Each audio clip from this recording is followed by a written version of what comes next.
They sent an army to a Class 13 Deathworld. Only one soldier returned.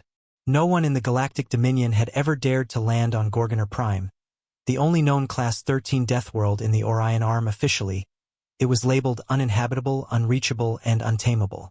Unofficially, it was the one place every military strategist fantasized about conquering, just to prove they could.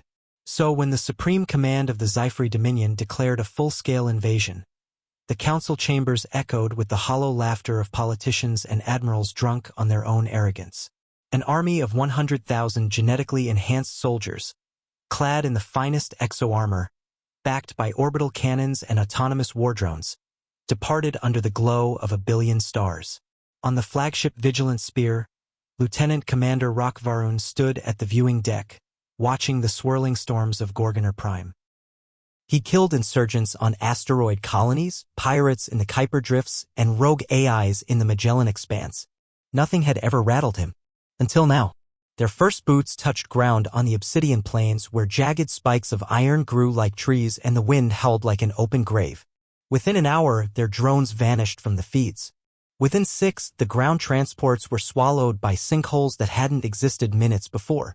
The planet itself was alive, shifting, twisting, mocking their every move. But it wasn't the storms or the terrain that broke them. It was the humans. No one knew humans were there. No scout ships had seen them, no sensor pinged a life sign. The official records said Earth's last colony ships never made it this far.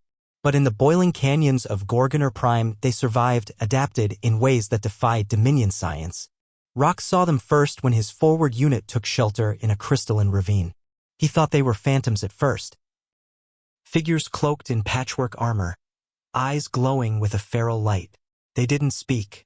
They moved like the wind, blades flashing silver in the acid rain. 100 Sci-fi soldiers fell before dawn. By the 3rd day, the army was in chaos. Orbital support couldn't track the humans. Their bases of operations melted back into the ground. Rock's men whispered that the humans had bonded with the Deathworld, made it their hunting ground. A Class 13 Deathworld didn't kill the weak. It forged monsters from them. The last stand came in the Valley of Spines. Rock and his remaining 500 warriors dug trenches among the spiked iron trees. They triggered thermal mines, aerial bombardments, but the humans came anyway, dropping silently from the canopy, rising from the blood-soaked mud. Rock saw a child no older than 10 Gut, a full-grown Sci-fi commando with a jagged bone blade. He watched an old woman in chitinous armor shrug off plasma fire, her eyes blazing with a predator's patience. When dawn came, only Rock Varun still breathed.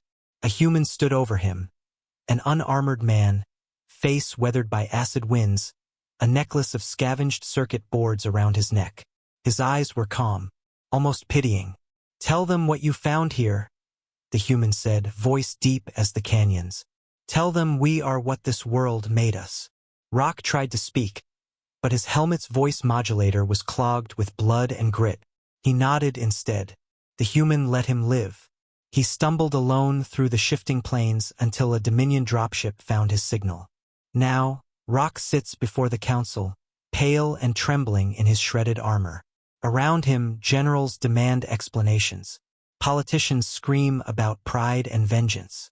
But Rock Varun just stares through them all, eyes distant, haunted by the shadows of a death world that chews up armies and spits out legends.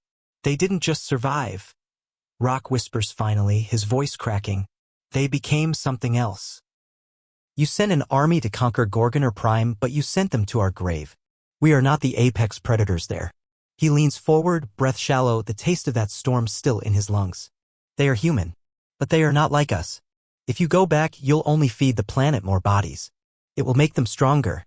Silence falls over the chamber, but outside, in the dark expanse between the stars, the death world sleeps uneasily, its children watching, waiting for the next invader to feed their legend.